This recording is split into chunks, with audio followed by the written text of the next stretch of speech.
اس میں ہر بندے کی اپنی سوچ ہوتی ہے. کوئی جو ہے وہ گروپ اسٹڈی کو پریفر کرتا ہے, کوئی جو اکیلے بیٹھ کے پڑھنے کو پریفر کرتا ہے. ہمارا نصاب بھی کمپلیٹلی کور ہو چکا ہے اور اس کی ریویژن بھی ہم نے کافی حد تک کیا ہے. کوشش کرتے کہ کلاس میں جو قابل ساتھی ہو تو ہم ان کی طرف رجوع کرتے کہ ان سے پوچھیں. بڑی بڑی کتابیں اس کو کور کرنا, تو اس کے لیے ہم دیکھتے ہیں کہ ہمارے پاس کتنا ٹائم ہے. یہ ہمارا چوتھا سال ہے. چوتھے سال کے امتحانات ہونے والے ہیں. یہ امتحانوں کے شعبہ کتب کے. یہ امتحان جو ہے وہ اندرون ملک بھی ہے. 4 صوبے ہیں, گلگت بلتستان ہے, آزاد کشمیر کے مدارس ہیں. الحمدللہ انہوں نے بھی بہت شوق سے الحاق کیا ہے.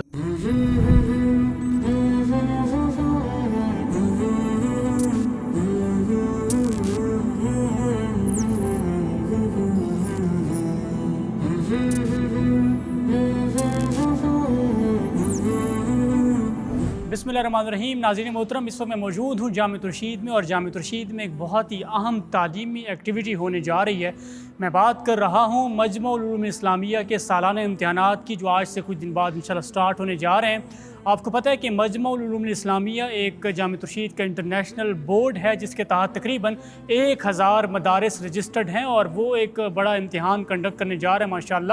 تو یہ ایکٹیویٹی کیسے ہوگی, اس میں کتنے مدارس جو ہے وہ امتحان دیں گے, اور اس کا جو میکنزم ہے, جو انتظامات ہیں تمام تر, وہ کیا ہیں, اور کیسے یہ امتحان منعقد ہوتا ہے, طلبہ تیاری کیسے کرتے ہیں. اور اس کے ساتھ آلت اور ایک فضیات قدمتها الجیاد صور کہتے ہیں, اور ظاہر ہوا صبح کے وقت مقام صور.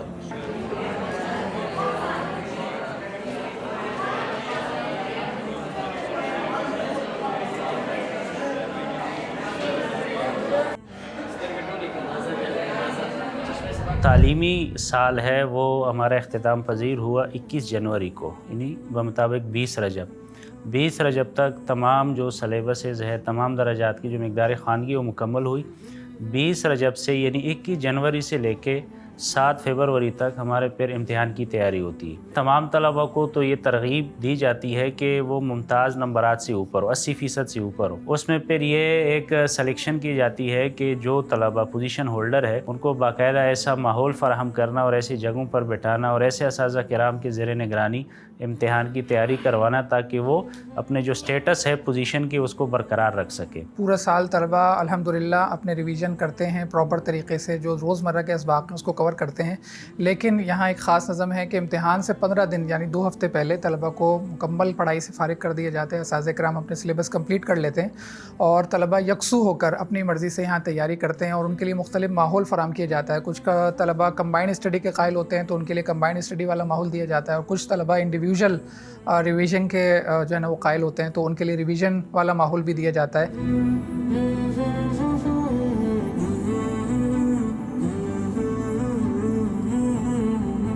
آپ کے نزدیک یعنی گروپ سٹڈی زیادہ بہتر ہے, یا انڈیویجولی آپ سمجھتے ہیں کہ اگر میں اکیلے میں اگر پڑھائی کرتا ہوں تو وہ زیادہ بہتر ہے؟ آپ کس کو بہتر سمجھتے ہیں؟ اس میں ہر بندے کی اپنی سوچ ہوتی ہے. کوئی جو ہے وہ گروپ اسٹڈی کو پریفر کرتا ہے, کوئی جو اکیلے بیٹھ کے پڑھنے کو پریفر کرتا ہے. صحیح. اس میں میری تو یہی رائے ہے کہ اکیلے بندے کو پڑھنا چاہیے, کیونکہ اگر سارے بیٹھیں گے, گروپ پورا ہوگا, تو کبھی کسی کا کوئی قصہ شروع ہو جائے گا, کبھی کسی کا کوئی قصہ شروع ہو جائے گا, تو اس میں ٹائم بہت زیادہ ویسٹ ہوتا ہے. ہم نے کلاسز بھی مطلب ہمارا نصاب بھی کمپلیٹلی کور ہو چکا ہے, اور اس کی ریویژن بھی ہم نے کافی حد تک کیا ہے. اب دوبارہ اس کو ہم دوبارہ ریوائز کر رہے ہیں, اور جو ہمارے ٹف مقامات ہیں جن کے مطلب امتحانی پوائنٹ آف ویو سے, صحیح, تو اس کو دوبارہ ہم دیکھ رہے ہیں. سب سے پہلے تو ہم کوشش کرتے کہ کلاس میں جو قابل ساتھی ہو تو ہم ان کی طرف رجوع کرتے کہ ان سے پوچھیں.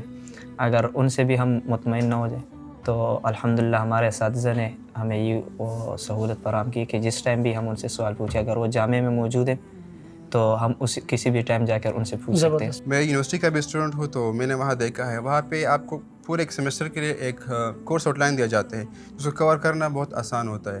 لیکن یہاں پہ یہ ہے کہ بڑی بڑی کتابیں اس کو کور کرنا, تو اس کے لیے ہم دیکھتے ہیں کہ ہمارے پاس کتنا ٹائم ہے. تو ہم ٹائم کو دیکھتے ہیں اور پھر اپنے نصاب کو دیکھتے ہیں, پھر اس کو آپ ٹائم پہ ڈیوائڈ کرتے ہیں, ایک ٹائم ٹیبل بناتے ہیں, پھر اس کے متحد چلتے ہیں, اور وہ پورا جو نصاب ہوتا ہے اس کو ہم کور کر لیتے ہیں. تو اس کے لیے پریشر تو ہمارے اوپر ظاہری سی بات ہے, اور ہم اللہ کا شکر ہے کہ ہماری تیاری بھی کافی اچھی ہے. مجمع کا جیسے ایک پیٹرن ہے، اس میں کچھ چوائس بھی دی جاتی ہیں، تو اس چوائس کو مد نظر رکھتے ہیں اور پہلے جو سوال آتے ہیں ان کو پہلے اٹیمپٹ کر لیتے ہیں. اگر کوئی بعد میں کسی سوال میں کمزوری رہ گئی تو اسے درمیان میں یا اینڈ میں اٹیمپٹ کر دیتے ہیں تاکہ جو چیک کرنے والا ہے اس کے اوپر کوئی برا اثر نہ جائے.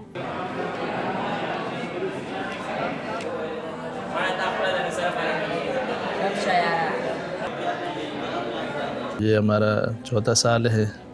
چوتھے سال کے امتحانات ہونے والے ہیں عنقریب، یہ 9 سے 14 شعبان تک اور 8 فروری سے 13 فروری تک انشاءاللہ 2025. یہ امتحانوں کے شعبہ کتب کے کتابوں کے امتحان ہوں گے، اور یہ امتحان جو ہے وہ اندرون ملک بھی ہے. اندرون ملک سے مراد 4 صوبے ہیں، گلگت بلتستان ہے، اور اسی طریقے سے آزاد کشمیر کے مدارس ہیں. الحمدللہ انہوں نے بھی بہت شوق سے الحاق کیا ہے اور بہت اس الحاق پر خوش بھی ہیں. تو اسی وجہ سے ہم اعلی مدارس کو بتاتے ہیں کہ آپ اپنے طلباء کی جو ہے وہ تربیت کریں، آپ ان کے نتائج بہتر لانے کے لیے آپ ہدایات پر عمل کریں اور ان کو تیاری کروائیں، اور باقاعدہ طور پر یہ سلسلہ کریں کہ اس میں یہ طلباء اپنے پرچے حل کریں باقاعدہ طور پر اور نقل نہ کریں. اور جو متعلقہ کمیٹیاں جتنی بھی ہوتی ہیں ان میں سے کسی ایک کو بھی معلوم نہیں ہوتا کہ ہم نے جو پرچہ منتخب کیا ہے یا اجزاء منتخب کیے ہیں یہ وہی ہوں گے یا کچھ اور ہوگا. نگران اعلیٰ کے ہاتھ میں جب وہ سینٹر میں موجود ہوتا ہے، طلباء کے سامنے ہوتا ہے، اس وقت میں ان کے پرچے حوالے کیے جاتے ہیں اور وہ باقاعدہ طور پر طلباء کے سامنے اور پورے عملے کے سامنے وہ دکھاتے ہیں کہ یہ سیل بند ہے، اور اس وقت میں وہ کھولتے ہیں. اس وقت میں ان کو پتہ چلتا ہے. کسی کو اگر پتہ بھی چلے تو وہ یہی ہے کہ یہ پرچہ کون سا منتخب ہوا، ہم میں سے پہلا پرچہ تھا، دوسرا تھا، تیسرا تھا. یہ